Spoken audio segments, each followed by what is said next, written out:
So today, as you can see on the screen, we're going to talk about something that I think we spend a lot of time talking about online, but we don't necessarily talk about what happens after you actually build it.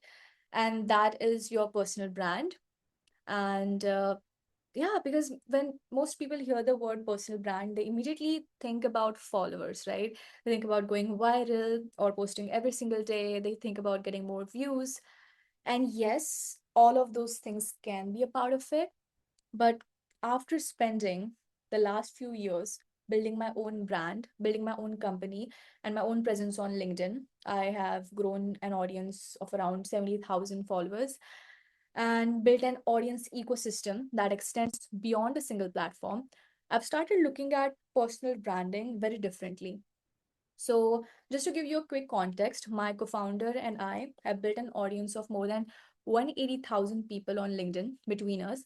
And I also have around 3,000 subscribers on Substack and nearly 3,000 on Git. So, I'm not relying on just one platform to reach people.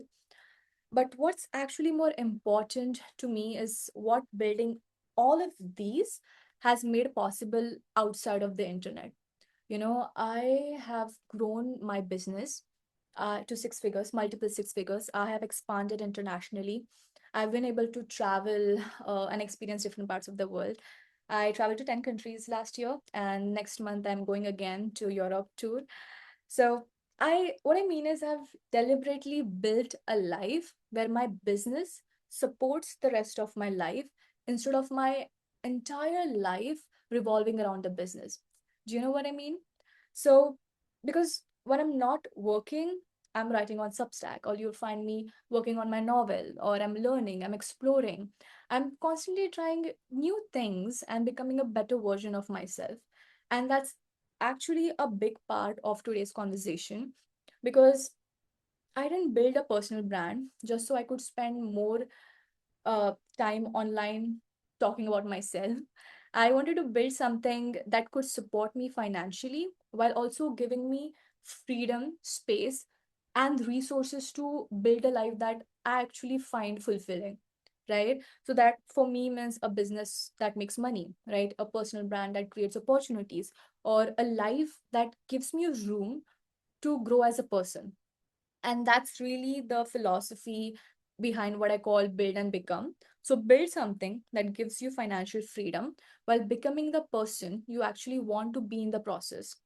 And that's why when I think about personal branding now, the question is, how do I get more people to see me? Is not how do I get more people to see me, but it's more what can I actually do with the audience I have built. So, this is what we'll be talking about today because attention is an asset, right? And if you build it correctly in today's economy, in today's day and age, the asset can generate leads, create opportunities, help you launch offers, sell products, build businesses, and ultimately give you more freedom in how you work and how you live. So, this is going to be the main topic that we'll be talking about today. And I'm so excited. Are you guys excited too? Let me know in the chat. Okay. So before we get into the tactics, I want to give you my definition of personal brand. You know, like let's go to the very basic. What is a personal brand? So essentially it's the reputation you build around your name. It's what people think when they see your name. It's what they associate you with. It's what they trust you for, right? And that's why I think personal branding becomes incredibly powerful for founders or consultants or creators, right? Coaches, even, and experts who anyone basically who's selling expertise. And right now, let's do something practical, okay? I want you to, this is a 3-second LinkedIn test. I want to think about your LinkedIn profile for a second. Imagine I am your customer, okay? I don't know anything about you. I don't know who you are, but I'm scrolling on LinkedIn and I see one of your posts and I click your profile because I'm curious and I give you about 3 seconds. Now you tell me in that 3 seconds, can I understand what do you do? Who do you help? And why should I care about you? That's it. 3 questions. What do you do? Who do you help? And why should I connect with you? What would be your answer? Is it yes? Is it no? Is it maybe? What do you think it is? And if it's a no or if it's a maybe, then maybe you have a clarity problem. So your profile might look beautiful, you might have a great headshot, you might have thousands of followers, but if I still have to figure out what you actually do, your profile isn't doing a good job. So I want you to show my profile because I think it's much easier to understand this when you can actually see it. So let's start right at the top. You guys see my profile?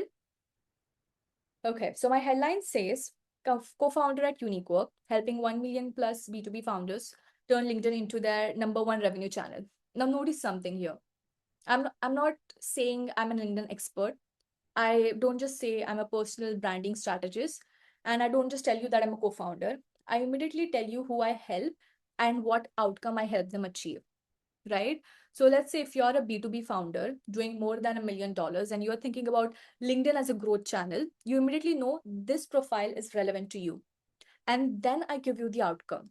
So I'm not really selling LinkedIn, I'm selling the business result that LinkedIn can create.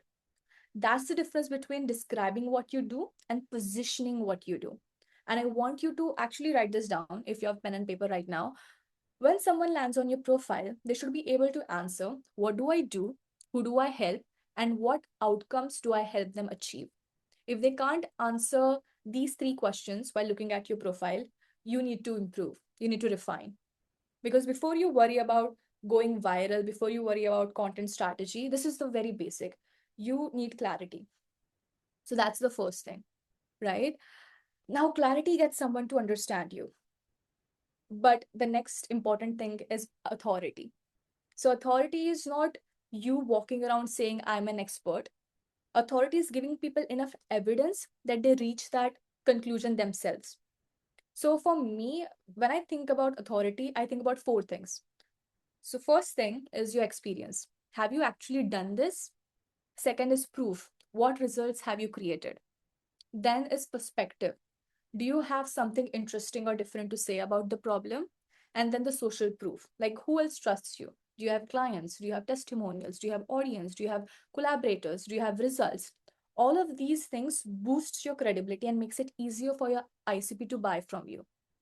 So on my profile, for example, I have 93 million impressions, organic impressions, right? I have the audience I have built. I have client results. I have case studies. I have testimonials. I have businesses that we have worked with. Now, I could simply tell you that I'm really good at LinkedIn, but that's a claim, right? But when I show you the results and the proof behind that claim, it becomes much easier for you to believe me. And that's really an important distinction because your content can make a claim, but your proof makes people believe it. So when you're building your own personal brand, don't just ask, what should I post? Ask, what evidence am I giving people that I know what I'm talking about? So this is the social proof part. But now let's go one step further. Okay. And this is all the basic. I'm going to go to the advanced stuff later, but I really want to get the foundation right. Right. So let's talk about your feature section. Right. Let's say you have someone's attention. They understand what you do. They have seen some proof. Now, what happens next? This is where I see a lot of people lose the opportunity. So let's say I discover you, I'm your customer. I discover you through a post. I click on your profile again. I think you're interesting. And then nothing. I don't know what's happening, what to do next. So I want you to think about your LinkedIn profile as a landing page for your reputation. So first, your content gets me to your profile. Your profile tells me why should I trust you? And then your profile should tell me what to do next. So if you look at my featured section right here, I have three things. So first is steal the hooks that pulled 100K leads, 100K inbound secrets, and our client case studies, right? So the thing is, I don't want someone to consume my LinkedIn post and just disappear. I want to give them a next step. Maybe they want a free resource. That's what my newsletter is for. Maybe they want to read a case study. I have a link right there. Maybe they want to join, maybe they eventually want to buy something from me. I have a digital product right there. So point is that your personal brand needs somewhere for the attention to go. This is what we call the offer ladder. Have you heard of this term offer ladder? So when we talk about monetization, because we have built, let's say, a brand, we have lots of followers, but the key question, the main question is how do you monetize them? right? Because this is where personal branding becomes a business asset. I want you to think about a simple offer ladder. At the bottom, you have free content, right? That's where people discover you. Then you might have a free resource. This could be a guide, a newsletter, a webinar, something that people gives people a quick win. Then you have a low ticket product. Again, this could be a template, a guide, a workshop like this, a small digital product, right? Then you can move to a high ticket product, sorry, mid ticket product. This could be cohorts or group programs or membership, consulting.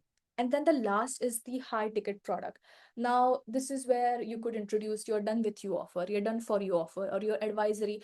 Basically, a package with highest ticket size, whatever makes sense for your business model. So you don't need all of this. That's not the point. The point is that you need to understand the journey you're taking people on. So for me, it looks something like this.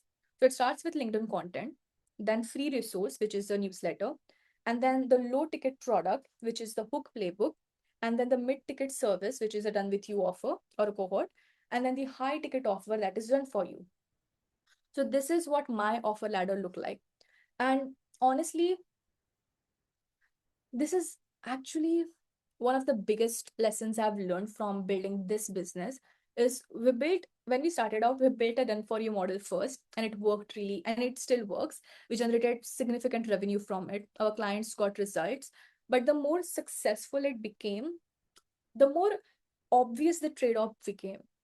So done for you, if you know what I mean, it requires a lot of delivery, it requires a lot of time, it requires a lot of people, a lot of operations. And eventually I started asking, I want to run a business that doesn't consume, and it was consuming me. So that was one. And the second question I kept asking myself was, how do I how do we take everything we have learned from doing this for clients and make it accessible to all the 180,000 people who are following us, right? And they don't need us to do every single thing for them. And that's where the done with you came, like the done with you offer came from. And I haven't told this to anyone, but we are actually taking the entire system that we have developed and turning it into a done with you experience called LinkedIn Authority School, which we are planning to launch in October. So it's designed to help uh, build positioning, profile, content authority, conversion system with us, rather than having us take the entire thing off your hand. So I'll talk more about this later, but I want to show you why the system works, because everything I've just shown you is the foundation. The really interesting part is that what happens when you take the foundation and use it to create an actual business outcome. So let me show you one of our clients. Okay, this is some of the client feedbacks. So let's talk about Adrian. This is a great example. So before I tell you what we did with Adrian, I want to zoom out for a second and talk about how people actually buy. Okay. So you must have heard of this. There's a widely used marketing framework called 7-11-4. It's inspired by Google's research, which states that a potential customer typically needs 7 hours of engagement with your brand's content across 11 touch points in four separate locations before they trust you enough to buy from you. So especially when you're selling something expensive. For example, let's say if I'm your customer and if you're asking me to spend 1,000 or 10 grands or 20 grands or even 50 grands on you, I'm probably going to do my homework, right? I'm going to look at your profile. I'm going to read your content. I'm going to study your website, your case studies, and I'm going to see what other people are saying about you. And then I'm going to decide whether I trust you enough to even talk to you, let alone buy from you, right? So when we build a personal brand for a client, we are not thinking about one post. We are thinking about the entire trust journey. So there are four on LinkedIn. I think about that trust journey through four major touch points. Okay. And primarily today we're going to talk about LinkedIn because that is one platform that has helped me grow my business to multiple six figures and also our clients. So on LinkedIn, the first touch point is first your profile. So this creates instant credibility, right? It's the first impression. Someone sees your post, they get curious, they click on your profile and immediately start forming an opinion of you, right? So your profile needs to communicate. Like I said again, who are you? Who do you help? What why should I connect with you or buy from you? So it should create that instant impact on the customer. That's why we spend so much time on positioning and profile calibration. The second one is your content. This is where you repeatedly show in front of the buyers. And I love content because it's one of the least invasive ways to build a relationship. So you're not asking them to get on a call, you're not asking them to buy something, you're not even asking them to talk to you. You're simply showing up, and they see you talking about their problems. They see how you think, they see your opinions, and they see your expertise. And over time, they start recognizing you. So you become a familiar face. And I'm going to talk more about content soon, but I'm just going to give you a brief uh, overview of what this is. Okay, so the third touch point is the comment section.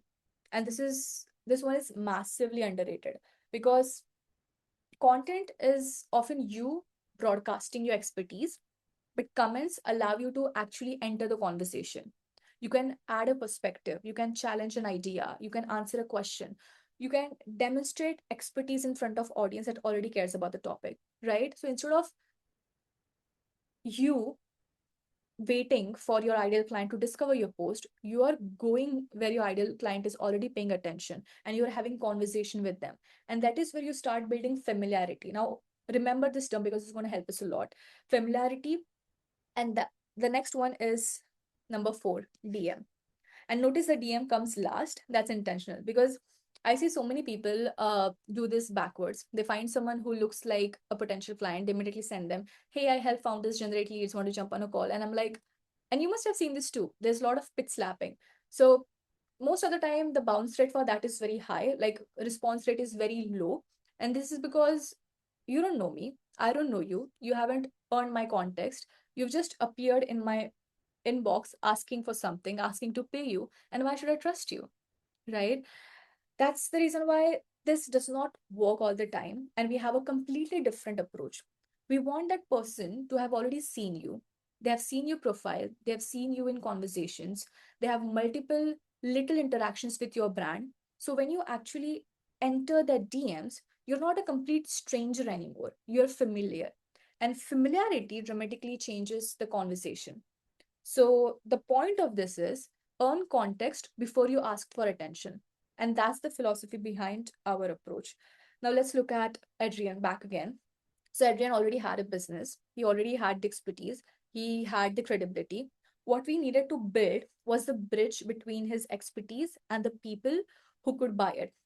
And the first thing we did was probably the most important thing we could have done. We got incredibly clear on his target audience because you can't build an effective personal brand if you don't know who you're trying to influence. Who actually, we actually have an exercise for this called laser targeting. This is the one. This is just a snippet of it. This whole document is very big, uh, but I'm planning to send this to all my newsletter subscribers. So if you are curious to look at this or use this, you can join our subscribers list. I think Sherilyn will drop the link soon, and next Tuesday you'll be getting this whole laser targeting document for yourself that you can use for your brand, for your business. But yes, talking about the document, this is where we get extremely specific about your customer, their role, their company, their business model, their current situation, their problem, their goals, what they've already tried, what they care about, and what they are willing to pay for. So we study what would make them stop scrolling, because your ideal client isn't sitting on LinkedIn thinking, like this guy Adrian, he is runs a recruitment agency, so his ICP wouldn't think, oh, I really hope someone posts something about recruitment today. They are thinking about their business, right? They're thinking about their growth or hiring or revenue. They're thinking about the problems they're responsible for. So our job was to make Adrian's content feel like it was entering the world rather than just talking about his industry. So, this is why I say positioning is the foundation of your personal brand. Because once you know who you are talking to, you can answer, who should I become known for? And this is where I want you to think beyond your job title, right? Now, just like Adrian, you might be a recruiter, you might be a lawyer, you might be a consultant or a fractional CFO, you might be a coach. That's what you do. But what do you want to be known for? Those are very different questions. So for Adrian, we didn't want his personal brand to simply scream, I'm a recruitment guy. We wanted his content to build authority around the problems his ICP actually cares about. And that's the distinction between personal brand that gets attention and personal brand that generates demand. Okay. So you might ask me, but how do you generate demand? And for that, again, we have a framework. This is the content system that we have developed. So once you have your positioning, the next question is, what do I actually talk about? And this is where I want to give you another framework. I think every strong personal brand can operate across three layers of content. So, first is at the bottom, you'll see universal themes. So, these are broad ideas that attract people beyond your exact niche. So, let's say, for example, if you're a real estate investor and your universal theme could be money mindset, right? Wealth creation, entrepreneurship, investing, or building freedom. So, this is where you expand your audience. These are the broad topics. And the second is the niche themes. Now we move closer to the people who actually become buyers. For that same real estate investor, this could be uh, flipping houses, right? This could be rental properties or commercial properties or financing or property acquisition. So you need to think about your industry. Now I'm giving an example of real estate, but what would be universal theme for you? So if you're an executive leader, you will talk about leadership. That would be the universal theme. Your niche theme would be something more specific to your role, right? And then the layer three is IP. This is what I call intellectual property. So this is the most important one. So this is the territory where you develop your own point of view, your own framework, your own methodology, your own language. So this is your way of solving the problem. And this is where you stop being one more person talking about a topic and start becoming associated with a particular way of thinking about it. So for me, I'll give you an example of myself. Uh, I teach people how to grow on LinkedIn, right? How to monetize LinkedIn. But if you see my niches, universally, I talk about building business. That's my universal niche, right? And my niche theme is, of course, growing a personal brand on LinkedIn. And then my IP is my frameworks, the whole framework that I'm talking about. This is my IP, this is my intellectual property. No one else talks about this. So this is something I have developed myself. And that's what distinguishes me from the other people, because this is the system that I use for my clients, for myself, and my business. So this is what I mean by universe, niche themes, and intellectual property. Now okay. And then I want to take this one step further. So your intellectual property shouldn't just live as one random framework you posted 6 months ago. It should become body of work. So this is a screenshot of my Airtable. Uh, if you look at it, what we do is we create recurring themes and signature series around it. You might have a named framework like a recurring LinkedIn series or a weekly breakdown, a specific way you analyze your industry, a particular model you keep teaching, right? Uh, a sudden something that people find very interesting, then that's when your content starts building your category ownership. People don't just remember your name, they remember what you stand for. And here BOF, TOF, MOF means bottom of funnel, top of funnel, mid of funnel. So that's basically the funnel building, and the signature series and content strip is what help you categorize your ownership in the personal branding segment. So this is jumping to the next part, is community building. Now there is another layer. Remember when we talked about commenting? Now I'm going to talk a little more on that. So there's another layer that most people completely misunderstand, and that is community building. So a lot of people say, yeah, I do community building. And when you ask them what that actually means, they say, oh, we comment on, people's post. But that's not community building. That's just engagement. So for us, community building is much more intentional. We are asking, who are this 20, 30, 50 people who actually matter to your business, right? Who are the people you want to build relationship with? Who are the people your ideal buyers already listen to? The influencers, right? Who are the people who can become collaborators? They could be your partners or referrals or customers, industry peers. And then we intentionally build relationship around those people. So we engage with their content. we contribute meaningful perspectives, we create familiarity, as you can see, we create reciprocity, and we look for natural opportunities to collaborate. So, firstly, what we do is we make sure the founder isn't just broadcasting into the internet, they're actually becoming a part of the ecosystem they're trying to influence. So, this is the whole framework that we do. What we do is your personal brand isn't an isolation, isn't built in an isolation. It's built inside the network. So, network building is super important. It has to be very intentional. And once you have an engaged community and who knows you and trusts you, that's when you move to the TM strategy. So once we have created that familiarity, we enter the DMs. And the DM isn't, hey, here's my service, want to buy it? No, the DM is just an extension of the relationship we've already been building. So you see how this DMs right here, these messages, they are very simple. They're not pitching anything, you know. It's just sometimes they're just very natural. Maybe someone engages with your content. Maybe you notice that they checked out your profile, or maybe you have a mutual connection. Maybe you genuinely have something relevant to say to them and you start a conversation. So other times we use something more structured. For example, we might reach out and say, like, hey, I noticed a couple of things looking through your profile, and I had an observation that I thought might be useful. Want to hear it? Now, this is the second approach. Now, look at what's happening right here. Uh, this is one approach. I'm just going to show you how it works live. Alex, thanks for engaging with my post. Appreciate the support. Checked out what you do, and I'm really intrigued by your profession. Would love to connect. Very simple, very natural.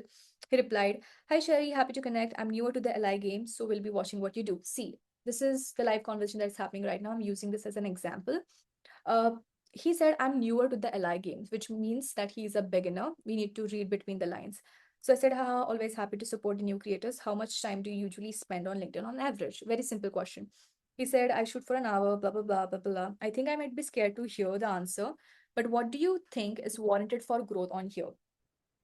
And then I replied, depends what you're trying to achieve through LinkedIn. He said, trying to grow on LinkedIn, gain credibility on the platform, connect with my ICP to sell to them, and trying to actually sell on here, but have made a couple sales because of it. So that's the information I gathered. So he already has been trying a few things. He has gotten through sales, booked few sales calls. That's a good information. So naturally I asked, it feels like you're trying to grow your book of business. How many leads are you getting right now per month, and where would you like to be? But if you see, the conversation is very friendly. Like, we are having two conversations. In the first note, I say, love it, an hour and a half is not bad. I'm acknowledging him, appreciating him, and then I'm asking a question. So it doesn't feel like I'm interviewing him or interrogating him. It feels like a natural conversation of two people just, sharing what they know. And then he says, glad to hear. Yes, I definitely struggle at times, as there is a lot of other things to do for work, blah, blah, blah. We get a decent amount of leads per month. And now, as we have few campaigns going, we end up closing 3 to 4. I'm looking to add some fuel to the fire soon though. And I asked him what type of campaigns are driving your leads, emails, ads. He said we are even running email campaigns and it's mostly local networking groups and word of mouth, no advertising yet. So at this point, I feel I have asked him enough questions. I know a lot of information about him. So it's natural to book a call. So I said, can I make a suggestion? Why don't we set up a day and time to talk and see if it can be a resource for you? Open minded to scheduling a call.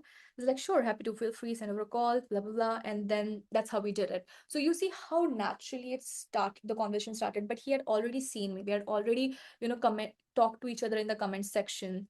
And it was a very natural way of, navigating the whole conversation and booking the call. And it was so smooth. So this is what I mean uh, by DMs, right? So you see what's happening here. It's first we started with visibility, then there was familiarity, then the conversation, discovery, and then the sales opportunity. And this is the exact system we used to build Adrian's LinkedIn presence. We clarified exactly who he wanted to attract. We sharpened his positioning. We built his content around the problems his buyers actually cared about. This is his video testimonial. I'll share all the links with you later so you can watch it at your later. But yes, we deliberately built relationships within his target ecosystem. And then we used DMs as natural extension of those relationships.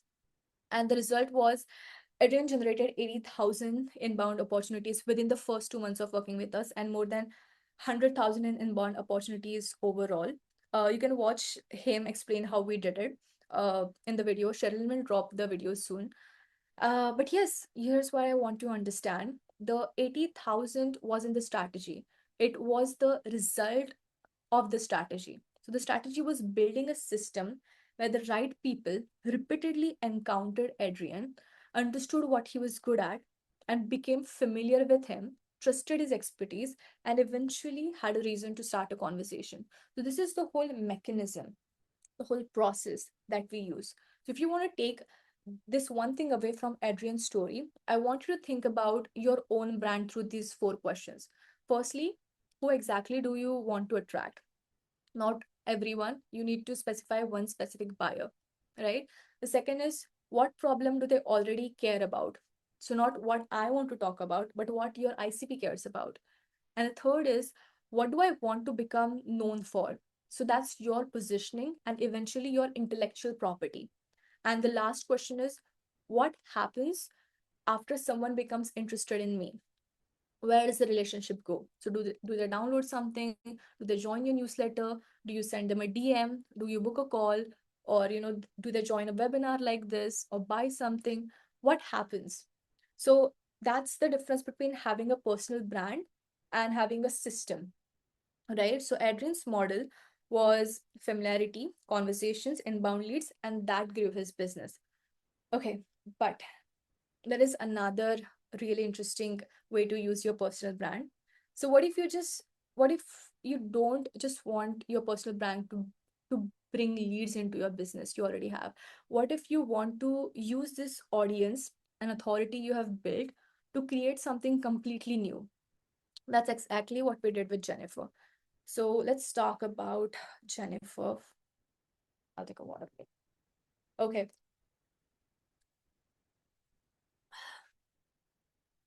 So Adrian showed you one way to use your personal brand. Okay. The way is, you already have your business, you have your personal brand, you use it as a lead generation machine and generate revenue. But Jennifer's story is a little different.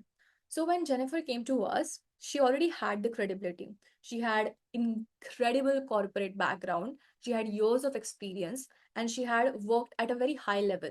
She had the expertise. But when you looked at her LinkedIn profile, you couldn't see the level of person she actually was. And I think that's a really common problem. So you can be incredibly accomplished in real life, but your online presence can still make you look like you're just another person on LinkedIn. So first job was to close that gap. We clarified who she wanted to attract, we sharpened her positioning, her messaging, and then we built content around the problems her target audience actually cared about. So l- look at this, like there's another layer to Jennifer's story as well. She had, and a lot of you guys must be in Jennifer's situation as well. When she came to us, she had moved from her corporate career into building her own business, and she wanted to take everything she had learned over the years and turn it into something she could actually sell. So she wanted to build a cohort, and I'm pretty sure a lot of people out there have a lot of expertise and they want to bundle up into a course or a cohort and sell it to masses. And you can do that. And this is exactly like through Jennifer, you can learn how you can also achieve that level of success. So let me break this down, how exactly you can do this for yourself. So this model is quite simple. You start with your content. Your content attracts people around a specific problem. Okay. Then you invite those people into a webinar or workshop. The webinar becomes your high value lead magnet. Now, you teach them something genuinely useful. Okay. You help them understand the problem and you give them a quick win. And then towards the end, you introduce the next level of transformation. Now, again, that could be a cohort. So in the webinar, you can talk about your cohort, or it could be consulting, it could be a course, or it could be a membership to your community, whatever it is. The important thing is that webinar is not the product. The webinar creates the trust and demand for the product. So let's look at, yes, the offer. If you want to build something like this, don't start by asking, what course should I create? Start with, what problems does my audience repeatedly ask me to solve? So look at your comments, look at your DMs, look at the questions people ask you and the problems, people keep talking about. What and the fine intersection between them. So first is what you're really good at, what your audience wants, and what they're willing to pay to solve. That's where your offer lives. So once you have this problem, build a webinar around it. And I would keep the webinar very simple. So you need three things. First is a specific problem, not how to become successful, something more specific, right? Second is a specific transformation. What will someone understand or be able to understand by the end of the session? And third is a natural next step. What would they need help with after they have learned what you have just taught them? So that's your offer. So let's say your webinar teaches how to build, I'll just use my example, how to build a LinkedIn personal brand that generates inbound leads, right? So you might teach positioning, you might teach profile optimization or content system, you might teach the whole conversion mechanism. And then you say, if you want help implementing the entire system with me, that's what my cohort is for, right? So you're not withholding the value, you're actually sharing the value. You're giving them a real transformation inside the webinar. And then you're offering the deeper transformation to the people who want more. So let's make this really practical. Your funnel could look like this. So first it's LinkedIn content, and then is landing page, then webinar registration. You could use Kajabi. Then there is webinar and the offer that you introduce towards the end, and then there is cohort. So let's say your cohort is $2,000. You get 20 people. That's 40,000. If you charge 2,500 and get 20 people, that's literally 50,000 you're making. You can make 50 grand, 60 grand. Now, obviously, the price has to make sense for the transformation you're providing. You need the expertise, you need the proof, right? We talked about the proof, social proof in delivery and experience and everything. You need all that, you need the offer. But the reason why I love this model is that you don't need 100,000 followers, you don't even need a massive audience, you just need the right people, a problem they care about, and an outcome valuable enough that they are willing to pay for it.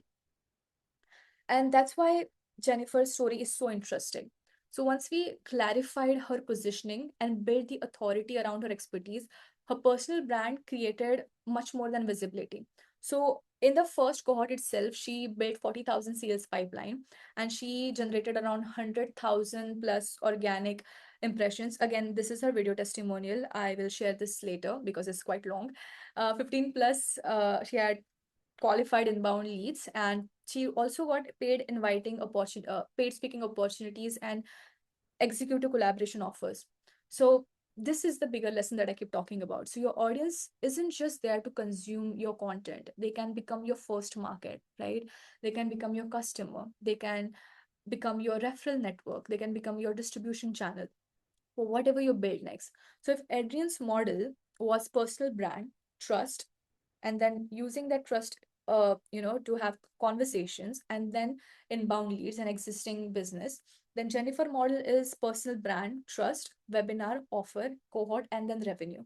So that is why I don't think there's one correct way to monetize your personal brand. Your personal brand is a distribution layer, but what you put behind that distribution is up to you. So yeah, I could talk about, there are different ways. There's so many ways that I could explain how you could monetize your personal brand, but we have a time limit. So this is pretty much it. So now you've seen the system, you've seen how we have used it for our own business. You've seen it how we applied it to Adrian. We have how we have applied it to Jennifer. And if you're sitting here thinking, okay, I understand what I need to do, but I don't necessarily want to figure out all of this myself, we have two ways you can work with us. We have uh the first is done for you. This is for someone who says, I want a strategy and execution handled for me. So we work with you on your positioning, profile, messaging. So everything from content, profile to community building and also DMs, we handle end to end. And we just need 40 minutes of your time per week. And that's it. And it's customized around your business, your goals, and audience you want to attract. And the minimum investment for that is 3,000 USD. And honestly, we are not taking a lot of clients for that because we are moving to done with you for now. But we are only opening 4 slots for done for you. And if you're interested, we can, Shirley can drop the link and you can join you can book the call with us. And if you, for the first four people, I am planning to give 10% discount. So definitely, if you are interested in that, it's first come first serve. And the second one, this will go live in October. So this is done with your model, and this is where we are basically the GPS. We are guiding you with everything 1 month, for 1 month, and you are the driving. You own the steering wheel, you are driving the car, and we are the GPS. So this is going to be very exciting because this is the first time we are doing this offer, and it's for LinkedIn Authority School. It will be basically glow up your LinkedIn glow up in 1 month, and will essentially give you the skeleton, the system we have used with the clients, and help you build your own version of it. So we will work with you for 1 month on your positioning, your target audience, your messaging, your content system, your own intellectual property and your own community strategy. And then you take that and run it yourself. So the investment for that is 1500, and the first cohort starts in October, and we are currently opening, this is the first time I'm talking about this, by the way. We are opening the VIP waitlist. So if you are interested in that, do join the waitlist, and I will love to help you out there. So yes, this is, I think, two ways we can help you out. But if you have any questions, let me know. I'm happy to answer them. I think we talked about quite a lot of things, and there are a lot of other things that I want to talk about, but I'll save them for the sessions that we'll have in the future. This was the first webinar I've done in a while, so definitely I kept it basic, but there's also some advanced layers that I wanted to talk about, especially around community building and DMs sequencing. So if you have any questions around that, profile optimization, how to monetize your brand, I'm happy to answer them.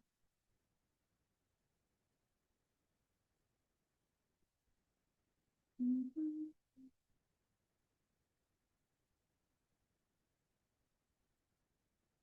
And yes, the Sherilyn has dropped the link in the comments, so you can go there and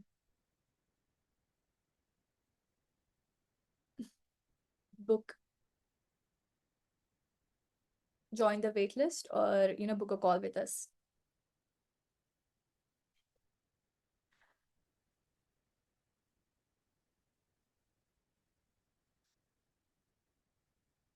Yes, you need to join my newsletter, and I will share the ICP targeting document that I shared, the laser targeting document, and you will have that in your email by next Tuesday.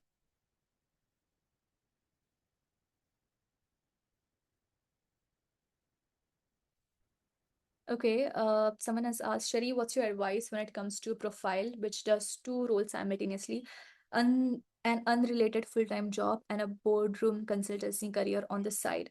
So I would like to ask you what your full-time job is about.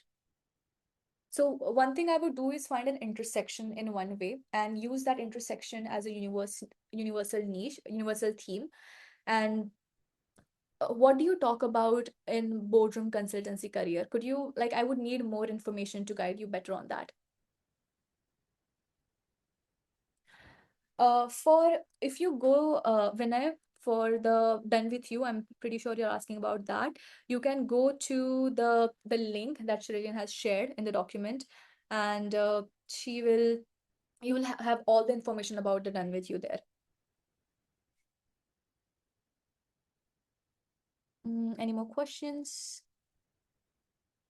Mhm.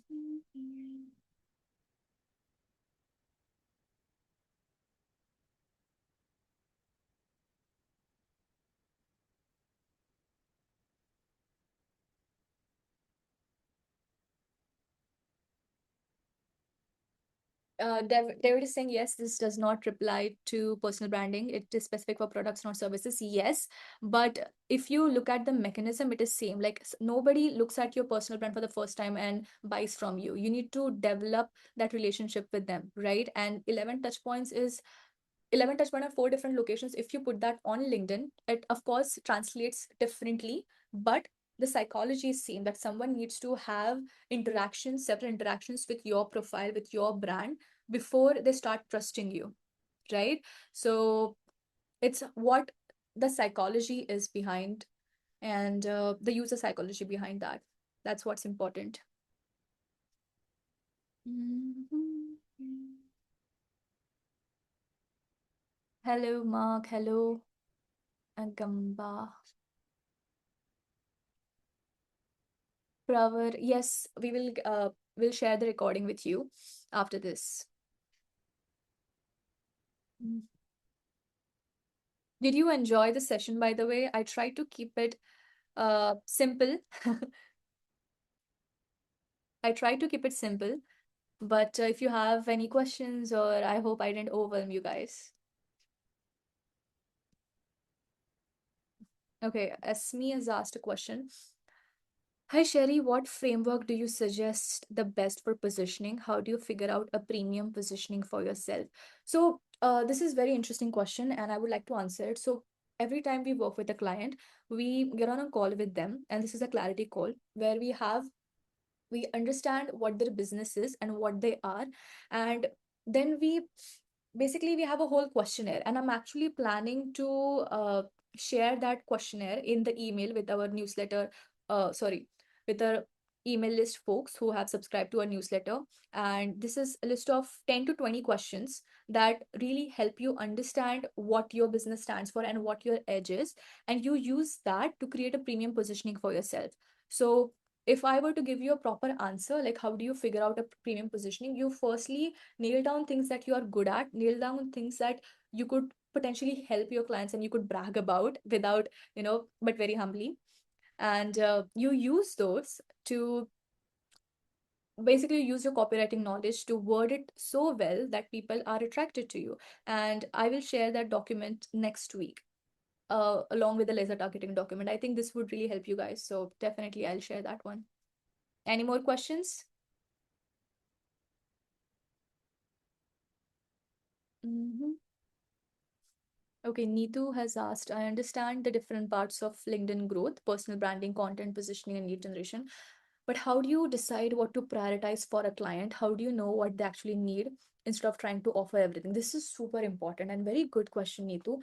What I think is before you work with a client, I'm assuming you're running an agency or you're also offering LinkedIn as a service, LinkedIn marketing. So what you do is you ask first of all what they want, because we are sector agnostic and we work with a lot of clients who are in a B2B space, and each client has a very different end goal, right? Some of them wants leads purely. Some of them come to us saying, I don't want leads. I have enough business. What I want is I want authority. I want to be celebrity on LinkedIn, right? And some people they say like I want more speaking opportunities. So whatever the goal is, you have to reverse engineer it and build your brand around it. So if their goal is, I want leads, I want more business, definitely you will create a community of more ICPs, right? If they say that, hey, you know what, I just want to be a celebrity, I want to be an influencer on LinkedIn, definitely your content would be more broad. It would appeal to masses. So of course it would have some element, uh you know it would be remotely, I wouldn't say remotely, but it would be connected to his or her niche, but at the same time it has to be broader. So example, when I talked about the real estate guy, right? So if he is into real estate, the broader themes for him would be the money mindset, right? Freedom. So if you want to attract masses, you'll talk about broader things. And the third one is if you want speaking opportunities, right? So in that case, you'll have to connect with those kind of people who would get you closer to such opportunities, right? So the community building would be entirely different. So first you need to ask your client, what do you want? What is your objective?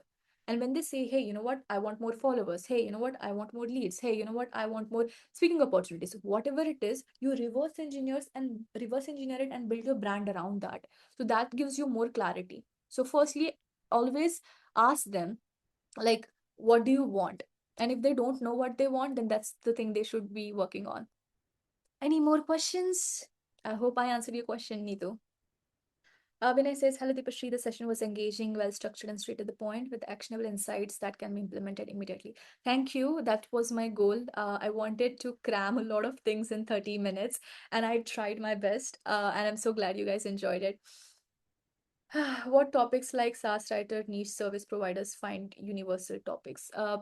Okay, if you want universal topics for SaaS writer niche, see the SaaS writer niche. I mean, you are a copywriter or a content writer for a SaaS niche, right? So you'll talk about essentially like the SaaS domain, basically what's happening there.